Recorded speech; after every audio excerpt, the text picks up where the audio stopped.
For today's video mga idol ay share ko sa inyo kung paano nga ba mag-compute ng emergency generator fuel consumption sa 18 hours. Okay, so para ito sa mga baguhan na magiging third engineer or second assistant engineer na bagong promote. So para sa inyo, compute natin. Okay, so yung formula natin, fuel air consumption is equal to emergency diesel generator power. Ang unit ay kilowatt times specific fuel oil consumption. Ang unit naman ay grams per kilowatt hour. At i-divide natin yan sa specific gravity of fuel. So yung power at specific fuel oil consumption ay makikita yan sa manual.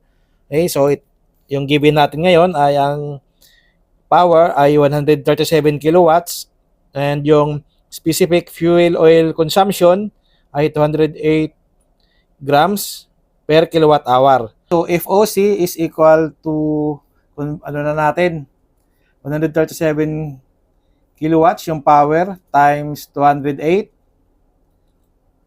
grams per